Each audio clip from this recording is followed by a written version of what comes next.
kasih Tuhan.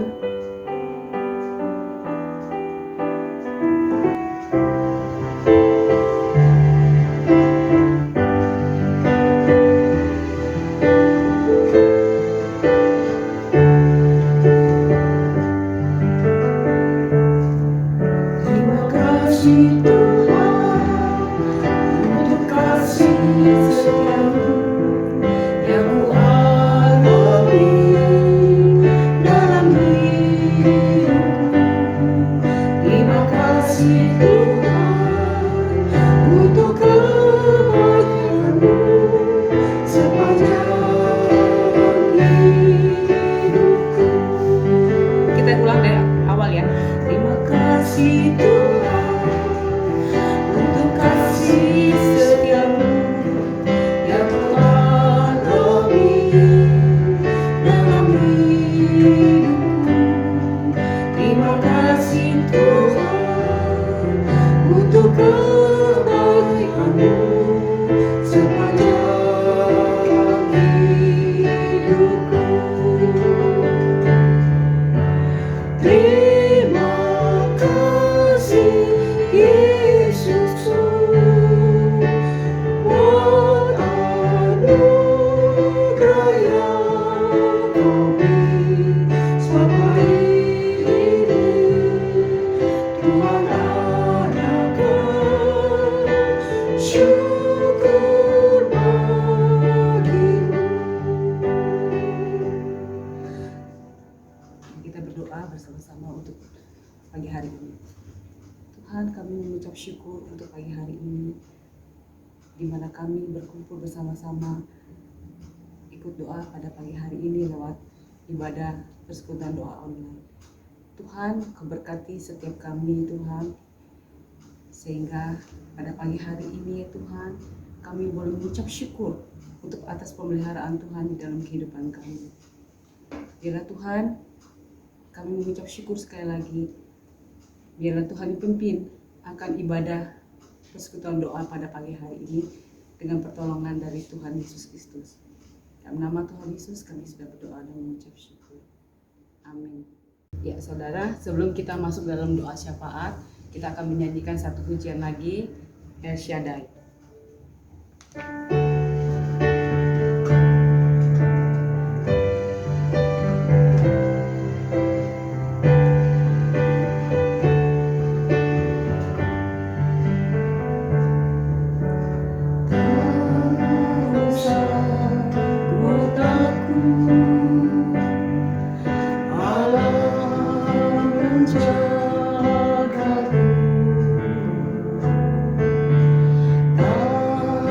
Tak usah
peliharaku.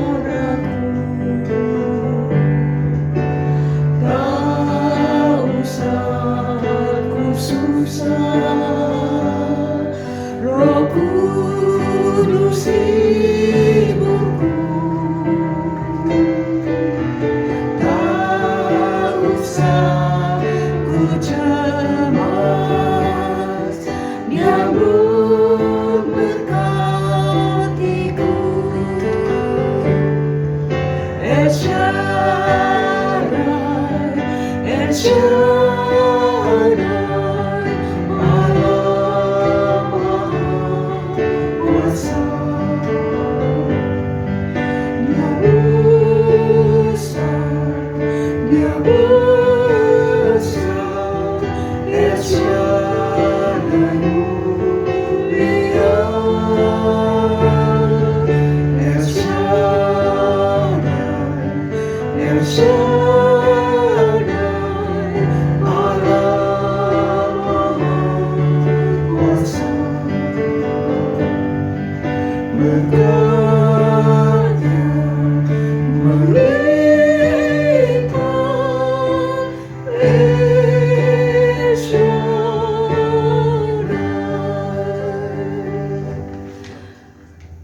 Pertama kita akan doakan untuk setiap ibadah online setiap hari Minggu, ibadah raya online setiap hari Minggu, dan juga ibadah raya anak sekolah Minggu, serta ibadah doa pada hari Rabu, dan juga ibadah doa pada hari Sabtu. Mari kita berdoa bersama-sama. Tuhan, kami mengucap syukur untuk kesempatan pada pagi hari ini. Kami berdoa Tuhan untuk setiap ibadah doa online yang diadakan setiap hari Minggu ya Tuhan. Baik ibadah raya dewasa maupun ibadah raya sekolah Minggu, dan ibadah raya dan ibadah doa pada hari Rabu, serta ibadah persekutuan doa pada pagi hari ini. Biarlah Tuhan setiap kami ikut dalam ibadah raya maupun setiap ibadah doa, kiranya Tuhan yang memberkati kami sekalian, sehingga Tuhan ketika kami mengikuti ibadah online, kami boleh mendapatkan makanan rohani daripada-Mu Tuhan, sehingga kami Tuhan boleh dikenyangkan oleh firman Tuhan, dan kami boleh mengucap syukur atas pimpinan Tuhan, atas anugerah Tuhan kepada setiap orang yang ambil bagian di dalam pelayanannya. Tuhan berkati juga setiap para hamba Tuhan yang melayani Tuhan. Tuhan berkati mereka. Biar Engkau pakai mereka menjadi alat-Mu Tuhan untuk memberitakan kebenaran firman Tuhan, sehingga kami Tuhan boleh mendapatkan makanan rohani yang luar biasa. Terima kasih ya Tuhan. Kami juga berdoa. Kita juga berdoa untuk setiap jemaat GKI Agape, baik di pusat maupun di pos Film Latimas. Kiranya Tuhanlah yang akan memelihara setiap jemaat ini, agar mereka selalu hidup dalam takut akan Tuhan, agar mereka dikuatkan dalam menghadapi pada saat masa pandemi saat ini. Mari kita berdoa. Bapak, kami datang sekali lagi kepada-Mu Tuhan. Kami membawa setiap jemaat. Kami berdoa untuk setiap jemaat, baik di Kelapa Gading maupun pos Film Latimas. Tuhan, di masa sekarang ini ya Tuhan, masa sulit kami mengalami semua ya Tuhan, terutama di masa pandemi saat ini. Biarlah Tuhan kami sebagai umat Engkau ya Tuhan, biar Engkau yang berikan kekuatan kepada kami, untuk kami terus dan taat kepada-Mu Tuhan, dan percaya bahwa Engkau adalah Allah yang selalu menyertai dan melindungi kami. Untuk kami menjadi anak yang setia kepada-Mu Tuhan, di dalam kami menghadapi pergumulan, baik pergumulan ekonomi yang saat ini ya Tuhan, perekonomian bangsa ini, maupun Tuhan pergumulan yang mengalami sakit penyakit, maupun pergumulan mereka yang sedang pergumulan di dalam kehidupan berumah tangga. Tuhanlah sumber satu-satunya jalan keluar bagi kehidupan mereka. Tuhanlah yang menggunakan mereka. Terima kasih Tuhan, kami menyerahkan setiap jemaat ke dalam tangan Tuhan dan saudara kami yang seiman. Dalam nama Tuhan Yesus kami sudah berdoa. Amin. Kita juga akan berdoa untuk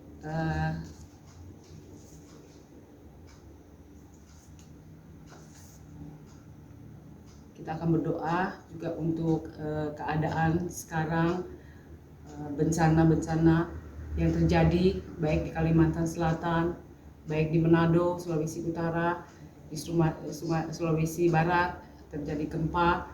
Biarlah orang yang terdampak kena musibah boleh dikuatkan, mereka tetap setia kepada Tuhan. Mari kita berdoa bersama-sama. Tuhan, kami teringat kepada saudara kami yang saat ini, Tuhan, mereka yang mengalami bencana, baik bencana banjir, bandang, maupun mereka yang mengalami musibah karena gempa bumi. Tuhan, biarlah mereka tetap taat dan setia kepadamu, Tuhan. Mereka hanya berharap kepadamu, Tuhan. Biarlah Tuhan Kau kuatkan mereka untuk melewati masalah yang dihadapi pada saat ini, Tuhan. Biarlah Tuhan agar pemerintah juga boleh tanggap untuk mengambil sikap untuk menolong orang-orang yang kena bencana ini. Terima kasih Tuhan, kami serahkan semua ini dalam nama Tuhan Yesus Kristus. Tuhan Yesus, pada akhirnya kami menyerahkan segala doa ini ke dalam tangan Tuhan. Segala doa-doa yang kami naikkan ke hadapan-Mu, ya Tuhan, kiranya jauh daripada sempurna. Tuhanlah yang akan menyempurnakannya. Biarlah Tuhan, kami serahkan segala doa ini ke dalam tangan Tuhan Yesus Kristus. Kami sudah berdoa dan mengucap syukur. Amin. Saudara, sebelum kita mendengarkan firman Tuhan, biarlah kita akan menyanyikan satu pujian, sucikan dan kuduskan hati ini.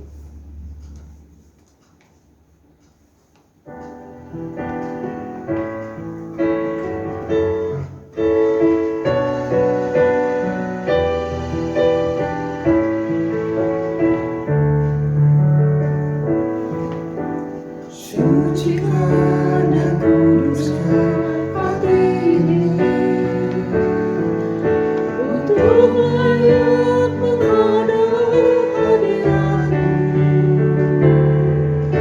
Tubuh jiwa rohku ku serahkan padamu, ku menyembah-Mu. Kita balik lagi dari awal. Sucikan dan kuduskan hati ini untuk menghadap hadirat-Mu. Tubuh jiwa rohku ku serahkan padamu, ku menyembah-Mu.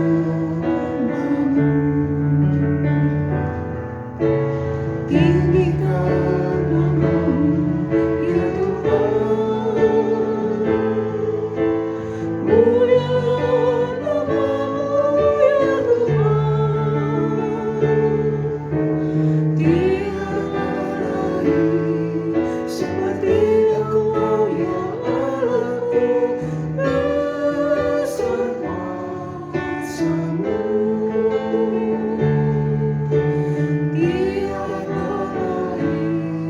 seperti Engkau, ya Allahku, besar kuasa-Mu. Sebelum kita mendengarkan pemberitaan firman Tuhan pada pagi hari ini, mari kita akan berdoa. Bapa, kami bersyukur buat kesempatan yang Tuhan berikan bagi setiap kami sebagai umat-Mu pagi ini. Di dalam ibadah persekutuan doa pagi, kami mendapatkan kesempatan untuk bisa mendengar kembali pemberitaan firman-Mu. Engkau berbicaralah kepada kami ya Tuhan, karena kami telah siap untuk mendengarkannya. Di dalam nama-Mu Tuhan Yesus, kami berdoa dan bersyukur. Amin. Kita akan membuka bersama-sama Alkitab kita, dan saya akan membacakan di dalam 1 Samuel pasal 17 ayat 40 sampai ayat yang ke-54. Perkelahian Daud dengan Goliat. Lalu Daud mengambil tongkatnya di tangannya, dipilihnya dari dasar sungai 5 batu yang licin, dan ditaruhnya dalam kantung gembala yang dibawanya, yakni tempat batu-batu. Sedang umbannya dipegangnya di tangannya. Demikianlah ia mendekati orang Filistin itu. Orang Filistin itu kian dekat menghampiri Daud, dan di depannya orang yang membawa perisainya. Ketika orang Filistin itu menunjukkan pandangnya ke arah Daud serta melihat dia, dihinanya Daud itu karena ia masih muda, kemerah-merahan, dan elok parasnya. Orang Filistin itu berkata kepada Daud, "Anjingkah aku, maka engkau mendatangi aku dengan tongkat?" Lalu demi para allahnya, orang Filistin itu mengutuki Daud. Pula orang Filistin itu berkata kepada Daud, "Hadapilah aku, maka aku akan memberikan dagingmu kepada burung-burung di udara dan kepada binatang-binatang di padang." Tetapi Daud berkata kepada orang Filistin itu, "Engkau mendatangi aku dengan pedang dan tombak dan lembing. Tetapi aku mendatangi engkau dengan nama Tuhan semesta alam, Allah segala barisan Israel yang kau tantang itu. Hari ini juga Tuhan akan menyerahkan engkau ke dalam tanganku, dan aku akan mengalahkan engkau dan memenggal kepalamu dari tubuhmu. Hari ini juga aku akan memberikan mayatmu dan mayat tentara orang Filistin kepada burung-burung di udara dan kepada binatang-binatang liar, supaya seluruh bumi tahu bahwa Israel mempunyai Allah. Dan supaya segenap jemaat ini tahu bahwa Tuhan menyelamatkan bukan dengan pedang dan bukan dengan lembing, sebab di tangan Tuhanlah pertempuran, dan Ia pun menyerahkan kamu ke dalam tangan kami." Ketika orang Filistin itu bergerak maju untuk menemui Daud, maka segeralah Daud berlari ke barisan musuh untuk menemui orang Filistin itu. Lalu Daud memasukkan tangannya dalam kantungnya, diambilnyalah sebuah batu dari dalamnya, diumbannya, maka kenalah dahi orang Filistin itu, sehingga batu itu terbenam ke dalam dahinya, dan terjerumuslah ia dengan mukanya ke tanah. Demikianlah Daud mengalahkan orang Filistin itu dengan umban dan batu. Ia mengalahkan orang Filistin itu dan membunuhnya tanpa pedang di tangan. Daud berlari mendapatkan orang Filistin itu, lalu berdiri di sebelahnya, diambilnyalah pedangnya, dihunusnya dari sarungnya, lalu menghabisi dia. Dipancungnyalah kepalanya dengan pedang itu. Ketika orang-orang Filistin melihat bahwa pahlawan mereka telah mati, maka larilah mereka. Maka bangkitlah orang-orang Israel dan Yehuda, mereka bersorak-sorak lalu mengejar orang-orang Filistin sampai dekat Gad dan sampai pintu gerbang Ekron, dan orang-orang yang terbunuh dari orang Filistin bergelimpangan di jalan ke Saaraim sampai Gad dan sampai Ekron. Kemudian pulanglah orang Israel dari perburuan hebat atas orang Filistin, lalu menjarah perkemahan mereka. Dan Daud mengambil kepala orang Filistin yang dipancungnya itu dan membawanya ke Yerusalem, tetapi senjata-senjata orang itu ditaruhnya dalam kemahnya. Hari ini kita mendengar kembali sebuah kisah yang sangat luar biasa. Kisah tentang seorang yang sudah diurapi oleh Tuhan, yaitu Daud. Daud dipilih oleh Tuhan secara khusus. Meskipun secara tampilan luarnya, secara tubuh fisiknya tidak meyakinkan. Tetapi Tuhan melihat hati Daud. Dia masih sangat muda, wajahnya masih kemerah-merahan, dan mukanya pun juga dikatakan elok. Dalam kondisi seperti itu, Tuhan ingin memberikan ujian untuk mengetahui bagaimana isi hati Daud ketika dia diperhadapkan dengan kondisi yang real, ketika dia diperhadapkan dengan musuhnya, apakah imannya tetap tertuju kepada Allah yang telah memilih dia menjadi Raja Israel. Dan firman Tuhan hari ini yang kita baca mengisahkan ketika Daud hadir di medan pertempuran. Tentara Israel berhadapan dengan tentara orang Filistin. Dan dari sekian banyak tentara orang Filistin itu tampillah seorang pahlawannya yang gagah perkasa. Seperti digambarkan seperti sosok seorang raksasa. Tubuhnya besar tinggi. Sehingga setiap orang-orang Israel, tentara Israel ketika memandang Goliat ini, pahlawan dari tentara Filistin, mereka semua kecut hati, takut. Termasuk juga Raja Saul. Tiap hari pahlawan ini tampil di depan menantang pasukan Israel.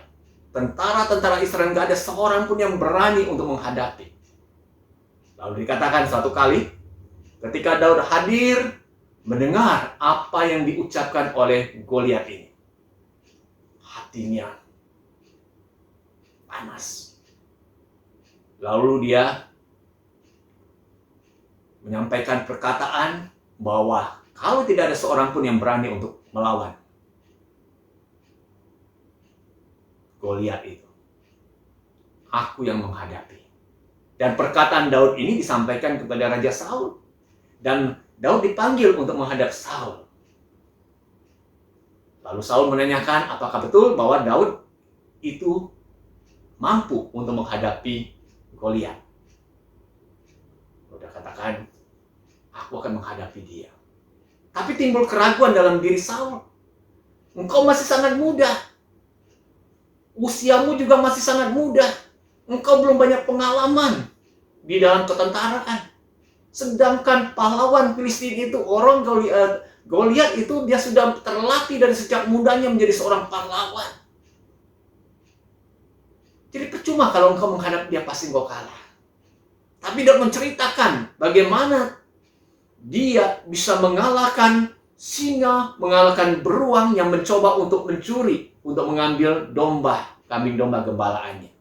Dia dikatakan bahwa dia mampu mengalahkan beruang dan juga singa itu. Seperti apa yang aku lakukan, Tuhan menolong aku untuk mengalahkan binatang-binatang seperti itu. Tuhan pun juga akan menolong aku menghadapi Goliat itu. Lalu dikatakan Saul memberikan perlengkapan seorang tentara. Tapi ketika Daud mencoba perlengkapan tentara itu, dia katakan, aku nggak bisa melakukan sesuatu dengan pakaian seperti ini. Aku akan memakai apa yang selama ini aku sering pakai dalam tugas sebagai seorang gembala. Dia maju ke medan pertempuran dengan menggunakan apa dia berperang? Dengan perlengkapan seorang gembala. Tongkat, lalu umban, dan juga dia mempersiapkan 5 butir batu yang licin yang diambil dari dasar sungai, lalu dia masukkan di kantung gembalanya. Heran, sosok Daud ini. Dia datang berperang menghadapi Goliat, dia sudah terlatih sebagai seorang tentara. Goliat datang ke medan peperangan dengan perlengkapan senjata perang yang lengkap. Tapi Daud datang dengan perlengkapan seorang gembala. Tetapi kita jangan lupa, dia datang atas nama Tuhan. Sehingga ketika Goliat melihat tampilan Daud seperti itu, dia mengeluarkan umpatan, hinaan kepada Daud. Dia begitu yakin bahwa dia akan mengalahkan Daud karena Daud seorang yang tidak memiliki sebuah profil pahlawan yang akan berperang seperti itu. Sehingga dari kata-katanya dia mengeluarkan hujatan-hujatan buat Daud, dan dia menganggap Daud itu seorang yang pasti akan ditaklukkan. Tapi apakah Daud takut mendengar setiap ejekan, umpatan yang dikeluarkan oleh Goliat? Tidak. Ungkapan yang sangat luar biasa dikatakan oleh Daud di dalam ayat yang ke-45. Tetapi Daud berkata kepada orang Filistin itu, engkau mendatangi aku dengan pedang dan tombak dan lembing. Tetapi aku mendatangi engkau dengan nama Tuhan semesta alam, Allah segala barisan Israel yang kau tantang itu. Hebat. Daud ketika dia berperang dalam nama Tuhan. Tuhan yang berperang, yang berdiri di hadapan Daud. Dan dia begitu yakin bahwa Tuhan yang akan memakai Daud mengalahkan Goliat. Dan itu terbukti kalau kita lihat. Ketika mulai pertempuran, Daud dikatakan mengambil dari 5 batu yang dipersiapkan, dia hanya menggunakan 1 batu. Dia umban itu, dan ketika batu itu dilepaskan, tepat mengena di dahi Goliat. terbenam di dahi Goliat. Dan Goliat itu pun jatuh. Dia mati. Dia kalah hanya dengan satu butir batu. Ini terjadi bukan karena Daud yang hebat, tapi karena ada Tuhan yang berperang, yang menolong Daud untuk mengalahkan Goliat. Daud sudah teruji. Ketika dia diperhadapkan dengan kondisi yang sulit, dengan lawan musuh dari luar, hatinya tetap tertuju kepada Allah Israel. Dia tetap hidup mengandalkan Tuhan. Dia tidak berani untuk bergerak melakukan sesuatu atas kekuatan dirinya sendiri. Tapi dia berani melakukan itu atas nama Tuhan. Dan Tuhan menyatakan kuasanya menolong Daud, dan Goliat itu pun dikalahkan. Nah, biarlah melalui apa yang kita baca hari ini, yang kita dengarkan pemberitaannya, ini juga boleh mengingatkan kita kembali. Dalam hidup yang kita jalani hari demi hari, kita menghadapi begitu banyak musuh, berapa banyak serangan-serangan yang ingin menghancurkan hidup kita, ingin menguasai hidup kita. Tapi biarlah ketika kita diperhadapkan dengan kondisi seperti itu, kita katakan, aku menghadapimu. Menghadapi setiap kesulitan, menghadapi setiap serangan-serangan itu. Aku menghadapinya dengan nama Tuhan yang aku percaya. Dalam Kristus Tuhan Allahku yang hidup, yang telah menyelamatkan diriku. Sehingga setiap musuh apapun yang sangat ditakuti oleh manusia sekalipun, bersama dengan Tuhan, kita akan mampu untuk mengalahkannya. Amin firman Tuhan. Mari kita akan berdoa. Bapa, terima kasih untuk firman-Mu yang kami dengarkan pemberitaannya pada pagi ini.